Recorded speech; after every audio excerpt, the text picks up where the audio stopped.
오늘 저희들에게 주시는 하나님의 말씀은 구약성경 사사기 20장 11절 한 절의 말씀을 다 찾아주시기 바랍니다. 구약성경 396면이 됩니다.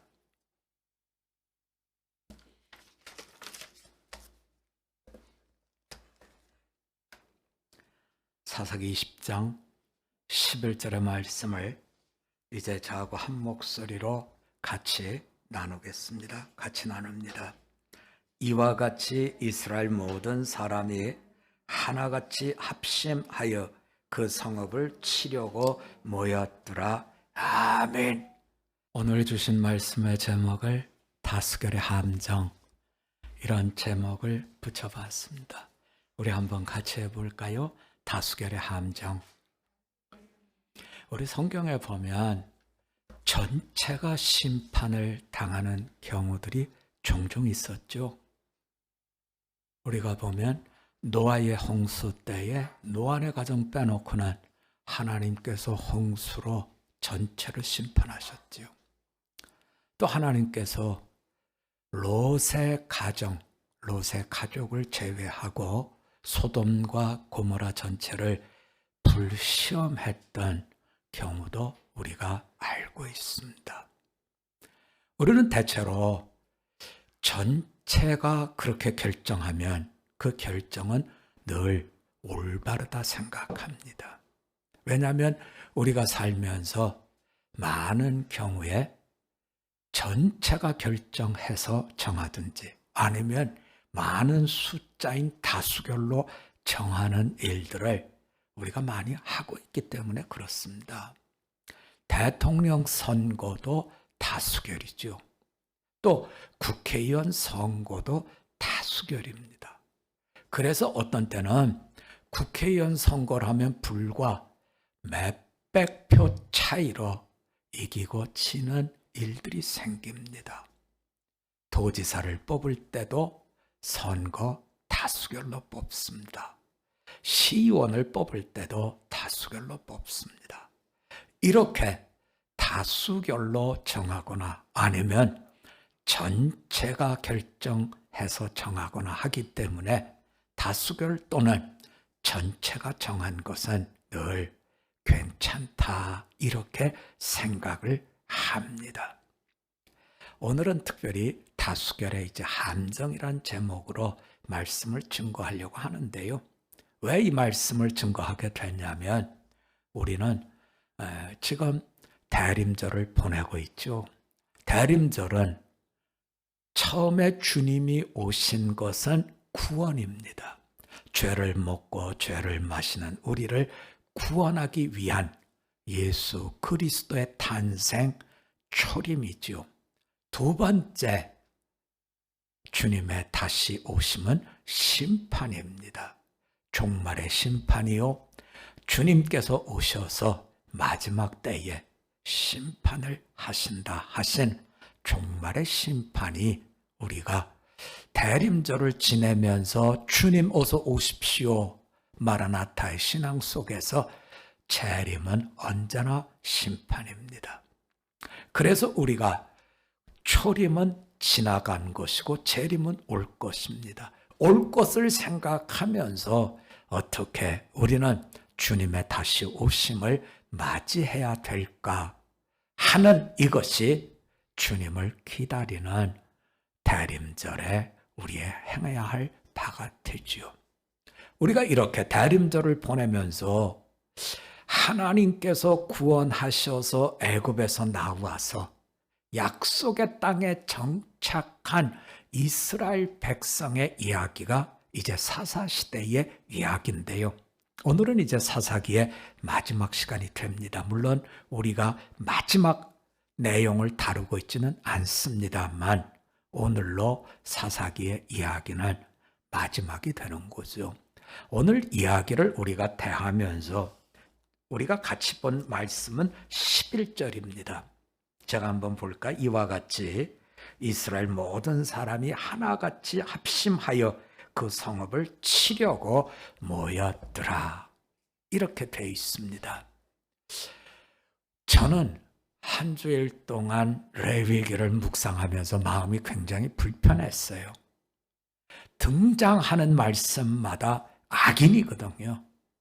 악인에 대한 거를 또 보고 또 읽고 또 대하고 또 보고 이러면서 마음이 참 많이 불편했습니다.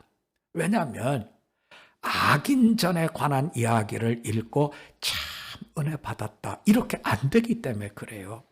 악인들의 이야기는 읽으면 읽을수록 하나님, 성경 말씀엔 이런 내용들은 좀 빼버리실 수는 없나요? 이런 마음이 자꾸 생겨요. 하지만 한편으로는 성령님께서 거울을 이렇게 꺼내서 보게 하시면서 참으로 우리 속에도 이런 부분이 있으니까 반면 교사로 삼고 그 길로 가지 않도록 너희는 주님께서 다시 오시는 날 주님의 기쁨을 줄 수 있는 길로 가라 하는 말씀으로 이 말씀을 받게 된 거지요. 이야기는 이렇습니다. 지금 이스라엘 온 지파 12지파 중에 한 지파를 빼놓고 11지파가 이분들을 지금 정벌하겠다, 정죄하겠다 해서 모였습니다. 다 모였습니다. 물경 모인 군대가 40만입니다. 그래서 이들이 모여가지고 모든 이야기를 듣고 그리고 이제 죄를 범한 그 지파에 요청합니다. 불량배들을 보내라. 우리가 그들을 심판하겠다. 그런데 그 지파는 안 보내겠다는 거예요. 그래서 전쟁이 시작이 됐고 3번의 전투가 있었음을 성경이 보여줍니다. 자, 이스라엘은 40만의 군사가 모였고 다른 에브라임 지파는 지금 26,700명이 모였습니다.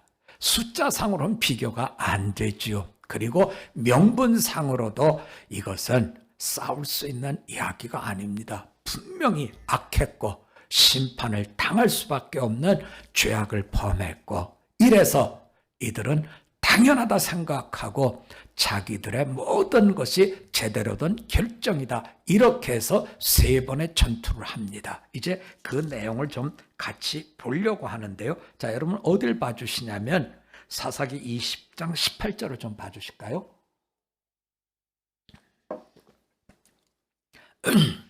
제가 한번 18절의 말씀을 보겠습니다. 이스라엘 자손이 일어나 베델에 올라가서 하나님께 여쭈어 이르되 우리 중에 누가 먼저 올라가서 베냐민 자손과 싸우리까 하니 여호와께서 말씀하시되 유다가 먼저 갈지니라 하시니라. 그렇게 해서 전열을 갖추고 전쟁을 했습니다. 그 결과가 21절입니다. 자, 우리 한번 같이 볼까요? 시작. 베냐민 자손이 기브아에서 나와서 당일에 이스라엘 사람 22,000명을 땅에 엎드려 드렸으나. 자, 11지파와 베냐민 지파가 전쟁을 했는데 11지파 40명의 군대를 가지고 있는 이스라엘 사람들, 명분도 가지고 있고 대군대를 가지고 있는데 첫 번째 전쟁에서 22,000명이 죽었다는 거예요.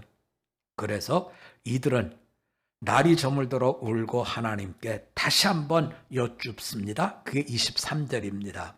내가 다시 나아가서 내 형제 베냐민 자손과 싸우리까? 여호와께서 말씀하시되 올라가서 치라. 이런 답을 듣고 두 번째 전투를 하게 됩니다. 그 결과가 25절입니다. 우리 한번 25절 같이 볼까요? 시작. 베냐민도 그 이튿날에 기브아에서 그들을 치러 나와서 다시 이스라엘 자손 18,000명을 땅에 엎드렸으니 다 칼을 빼는 자였더라. 첫 번째 전투에서 22,000명 죽였어요. 두 번째 전투에서 18,000명 죽였어요. 명분도 있고 하나님께서 행하라 하는 답도 가졌는데 두 번의 전투에서 대패를 했고 4만 명이나 죽었어요. 자, 이렇게 되니까 이들은 어떤 일로 이 이야기를 전개시키냐면 26절입니다. 제가 한번 보죠. 이에 온 이스라엘 자손 모든 백성이 올라가 베델에 이르러 울며 거기서 여호와 앞에 앉아서 그날이 저물도록 금식하고 번제와 화목제를 여호와 앞에 드리고, 그리고 난 뒤에 28절이 세 번째 전투를 임하는 결론입니다. 자, 한번 28절을 같이 볼까요? 시작. 아론의 손자인 엘라살의 아들 비나스가 그 앞에 모시고 섰더라. 이스라엘 자손들이 여쭈기를, 우리가 다시 나아가 내 형제 베냐민 자손과 싸우리까 말리까 하니 여호와께서 이르시되 올라가라. 내일은 내가 그를 내 손에 넘겨주리라 하시니라. 아멘. 세 번째 전투를 준비하면서 울고 저물도록 금식하고 번제를 드리고 화목제를 드리고 하나님 앞에 엎드렸는데, 하나님께서 이제 베냐민과 싸우려고 할 때 갈까요 말까요 이렇게 물을 때 내일은 내가 그를 내 손에 넘겨주리라 말씀하시고 가라는 겁니다. 우리는 세 번의 전투에서 마지막 전투에서 이분들이 베냐민 지파 2만 5천 명을 죽이는, 그래서 전쟁이 끝나게 되는 일을 맞이하게 되는데요. 이 부분에 대한, 이 세 번의 전투에 대한 해석이 만만치가 않습니다. 전체가 결정을 했고 잘못은 베냐민 지파가 했고, 그리고 이 과정 속에서 세 번 다 하나님께 나가서 물었고, 유다가 올라가라, 가라, 그리고 마지막에는 내가 너희와 함께 하겠다, 이런 대답을 듣고 싸웠는데, 두 번의 전투에서 대패를 했고 4만 명이 죽었고, 마지막 전투에서는 이제 베냐민 지파 2만 6,700명의 군사 중에 2만 5천 명을 죽이는 대승 이루게 되는 이 이야기가 참으로 우리가 해석하기가 만만하지가 않습니다. 왜 이러셨을까? 뭐가 문제일까? 이제부터 그 내용을 좀 풀어보려고 합니다. 말씀드린 대로 우리는 전체가 결정하면 그것이 늘 바른 결정이다 생각하기 쉽습니다만, 그 결정에는 함정이 들을 수 있다라는 말씀을 드리면서 소돔과 고모라의 심판, 또 하나님께서 노아 때에 물로 홍수로 심판, 이런 것들을 보면 전체가 결정했다고 해서 그것이 정답은 아니라는 걸 우리가 분명히 짚어낼 수 있습니다. 그런데 문제는 그 두 번, 예를 들어서 노아 홍수 때나 또는 소돔과 고모라 때의 하나님의 심판은 하나님의 말씀을 전해 주었지만 그들이 받아들이지 않았어요. 근데 여기 세 번의 전투에서는 하나님이 주시는 답을 갖고 나갔는데 문제가 생겼다는 거죠. 그래서 우리가 이 부분이 참 해석하기가 쉽지 않다, 이렇게 대할 수밖에 없는데요. 자, 뭐가 그러면 잘못된 걸까요? 이제부터 그 부분을 좀 보려고 합니다. 자, 18절로 가보면 18절에 하나님께 기도한 뒤에 이렇게 말씀이 나오죠. 우리 중에 누가 먼저 올라가서 베냐민 자손과 싸우리까? 다시 말하면 싸우는 것은 우리가 결정했고, 하나님 순서를 어떻게 할까요? 뭐가 문제냐면 이런 일이 생겼는데 하나님 우리가 어떻게 할까요? 이렇게 물어봐야 됩니까? 어느 지파부터 갈까요? 이렇게 물어봐야 됩니까? 하나님이 주권자입니까? 내가 주권자입니까? 하는 이 싸움이 여기서 나타나고 있는 거죠. 자, 두 번째, 그들이 하나님께 다시 묻습니다. 자, 밤새 울었어요. 그리고서는 하나님께 나가서 베냐민 자손과 싸울까요? 여기까지만 있어요. 우리가 베냐민 자손과 싸울까요? 싸우지 말까요? 그건 세 번째 나와요, 여러분. 세 번째는 그러거든요. 우리가 아까 28절에 보니까 내 형제 베냐민과 싸우리까 말리까 이렇게 나오잖아요. 자, 주관하시는 분이 하나님이라고 할 때에 우리는 어떻게 기도를 해야 되느냐 하는 거죠. 하나님은 첫 번째, 두 번째에서는 답은 주셨어요. 그러나 퉁퉁 튕기는 답을 주셨더라는 거죠. 왜요? 들을 귀를 안 가졌으니까. 자, 우리가 하나님 앞에 기도를 드릴 때마다 들을 귀를 가지고 나가시나요? 아니면 내가 소원하는 바를 가지고 나가시나요? 자, 우리가 보자고요, 여러분. 예수님께서 십자가의 형을 받을 때 분명히 총독 빌라도가 백성들한테, 모인 사람들한테 묻죠. 내가 누구를 놓아줄까? 묻죠. 그런데 그들이 누굴 놓아달라 그래요? 바라바입니다. 이러지 않습니까, 여러분? 그들은 들을 귀를 이미 상실한 거예요. 그래서 예수님을 달라고 해야 될 때 바라바를 달라. 다시 말하면 이미 마음이 어두워졌고 귀가 없어졌고, 그래서 그들은 예수를 제물로 죽이겠다는 겁니다. 자, 이제 저하고 여러분 어디를 좀 가보시냐면요, 우리가 복음서로 좀 가보자고요. 마태복음 25장을 우리가 보통 종말장이라 그러죠. 근데 종말장에 무슨 이야기가 나오냐면 이런 비유가 나와요. 어떤 결혼식이 있어요. 네, 결혼식이 있어요. 그래서 이제 신랑이 온다 하는 소리가 나니까 10명의 처녀들이 밤중에 나타나는 일이었기 때문에 등불을 들고 갔지요. 그런데 사실 신랑이 온다 한 뒤에 실제로 언제 나타날지는 모르잖아요, 여러분. 전하는 사람이 온다고 전했지 언제는 모르는 거거든요. 그래서 이제 10처녀가 등잔을 들고 기다리고 있었는데 생각보다 신랑이 오는 시간이 조금씩 늦어지는 거예요. 그래서 등잔을 이렇게 보니까 등잔에 기름이 아슬아슬 이렇게 된 거죠. 그래서 이제 5처녀가, 기름이 떨어질 것 같은 5처녀가 기름이 넉넉한 5처녀한테 기름 좀 우리 서로 논아 가지자, 이렇게 부탁을 해요.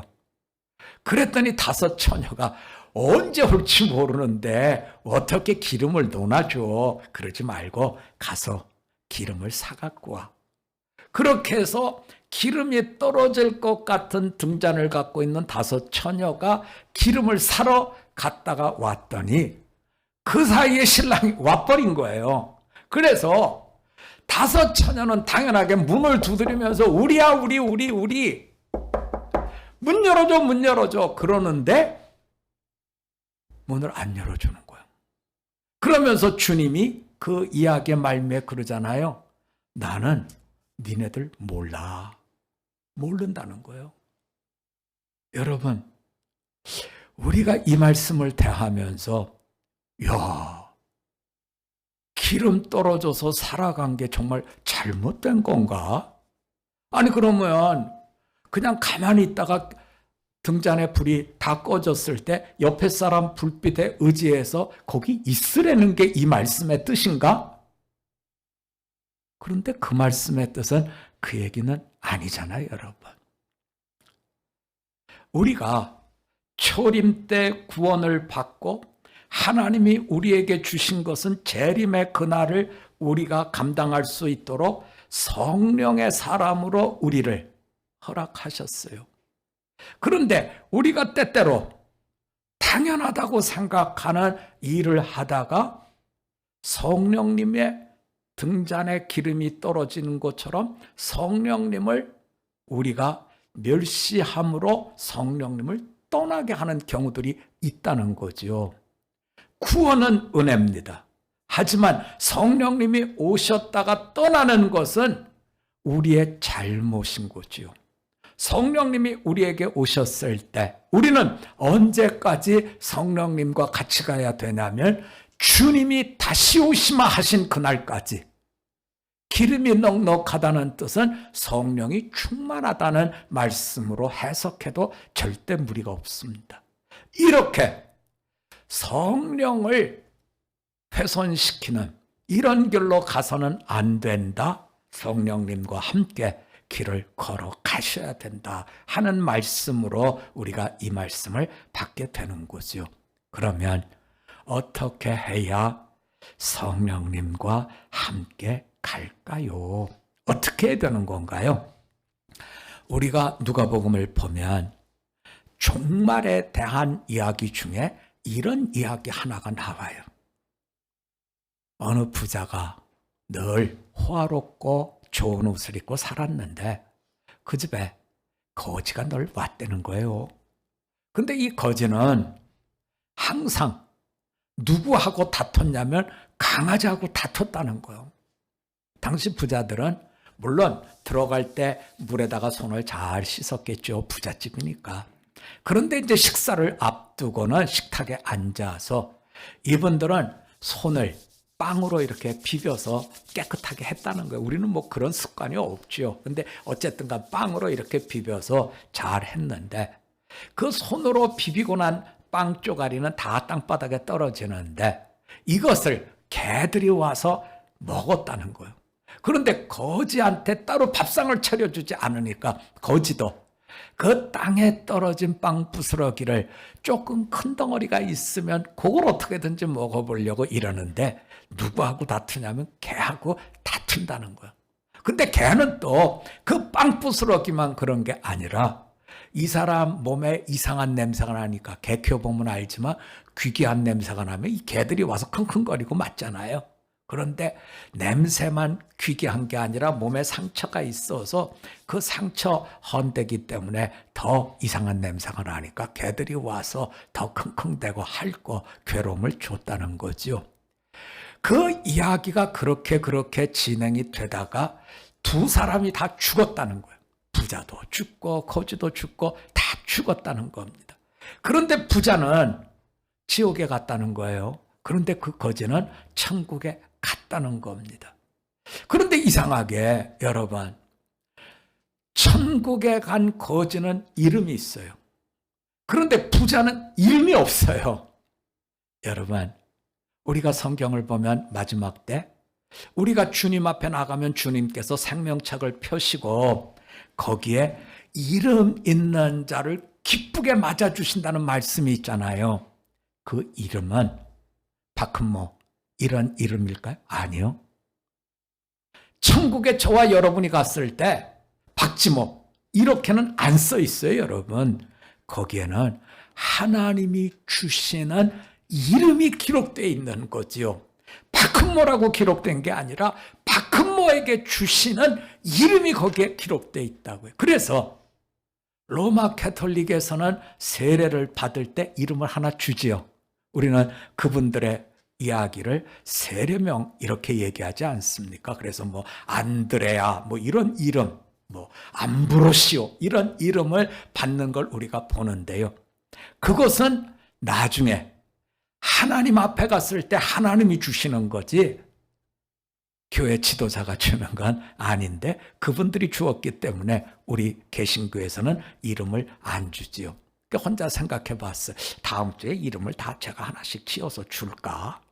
우리 김 권사님은 하나님께서 기뻐하시니까 드보라라고 지을까? 뭐 이런 생각을 혼자 해보지만 여러분 그건 생각일 뿐이에요.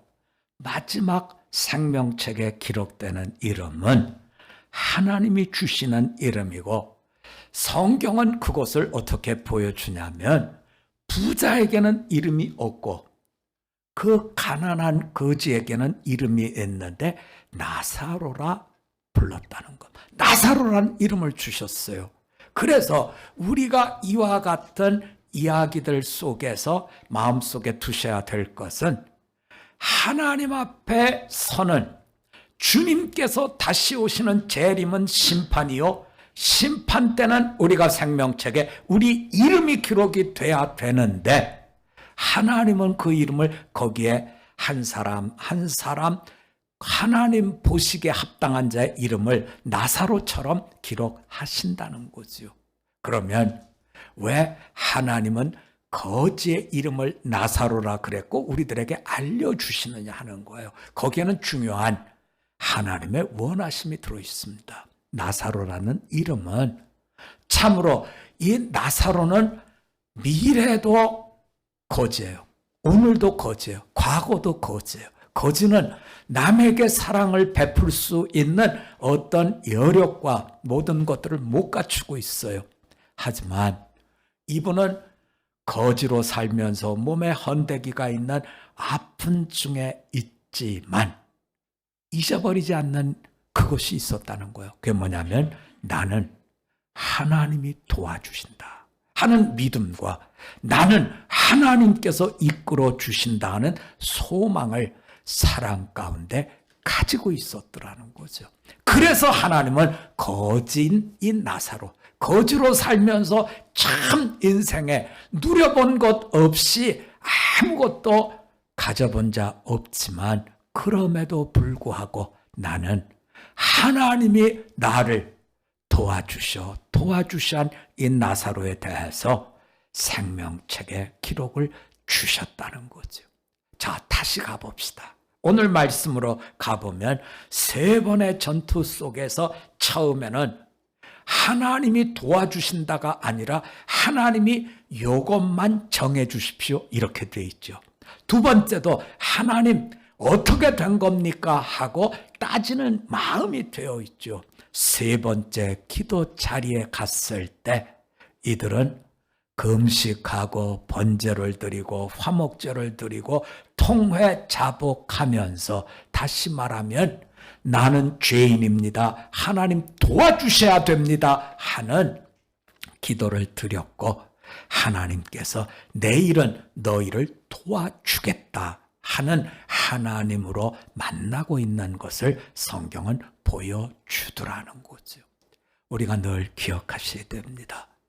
믿음의 걸음은 하나님께서 이 땅에서는 온유한 자로 걷기를 원하시고 천국을 가는 그 길에서는 참으로 청결한 자로 예수님을 바라보고 나를 도와주셔야 됩니다 하는 청결한 자가 하나님을 본다고 하는 이와 같은 은혜 속에 걷게 하시고 마지막 때에 주님 앞에 서는 날 나는 나사로로 도움을 얻었습니다 하는 믿음의 사람으로 세워지기를 원하시고 있습니다. 어제 저녁에 우리 반주를 해주는 승진 집사님이 전화가 왔어요. 목사님, 제가 투석하는 병원에 확진자가 나와서 강남구청에서 보건소에 빨리 가라 이렇게 문자가 왔는데 목사님 내일 예배 제가 어떻게 할까요? 가고 싶은데요. 제가 뭐라 그랬을까요? 오늘 안 왔잖아요.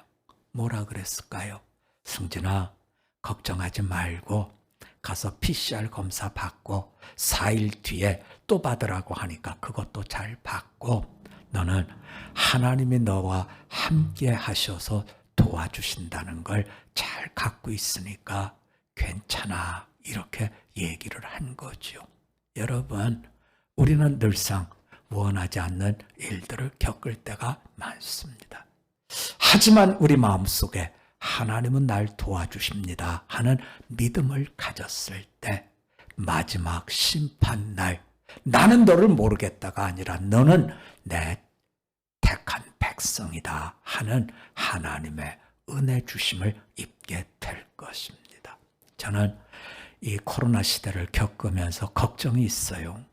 여러분, 많은 분들이 교회를 못 가요. 갈 수가 없습니다. 확진자가 주변에 생겨서 검사를 받아서 못 오는 분도 있고요. 또 교회가 몇 명 이상 모이면 안 된다 그래서 못 오는 분도 있고요. 많은 분들이 교회를 못 옵니다. 하지만 그 못 올 때 하나님이 도와주십니다라는 믿음을 가지고 못 오는 분도 있지만 다음에 같이 해서 관습적으로 예배 드리다가 안 오는 분도 있어요. 모양은 똑같아요. 하지만 마지막 종말의 날에 하나님은 분명히 알곡과 가라지를 구별하신다는 것을 우리는 놓쳐서는 안 된다 하는 거죠. 오늘 성경은 우리들에게 묻습니다. 하나님이 은혜를 주셨을 때 하나님께서 나에게 도움을 주시는 그와 같음을 믿고 내가 최선을 다하고 있는지 물어보라는 겁니다. 언제든지 내게 주어진 여건 속에서 하나님의 기쁨이 되도록 최선을 다할 수 있는, 그래서 많은 사람들이 이렇게 했으니까 하는 함정에 빠지는 것이 아니라 마지막 때에 성령 충만한 자로 주님을 만날 수 있는 우리 모두가 되시기를 주님의 이름으로 부탁드립니다. 우리 한번 같이 기도드리겠습니다. 하나님 아버지, 성령으로 시작했다가 성령님이 떠나가 버린 등잔에 기름이 없는 껍데기로 우리가 남는 자 될까봐 말씀으로 일깨워 주시니 감사드립니다. 세상의 여러 모양의 짐들이 우리를 힘들게 하더라도 부자로 누릴 수 있는 것을 누리지 못하더라도 거듭난 심령으로 하나님은 나를 늘 도와주십니다 하는 나사로가 천국에 선 것을 보게 하옵시고, 내게 주어진 일들 속에서 원망과 불평과 짜증이 아니라 거듭난 자의 기쁨과 감사와 기도하는 자의 동행이 우리에게 늘 함께 하옵기를 구합니다.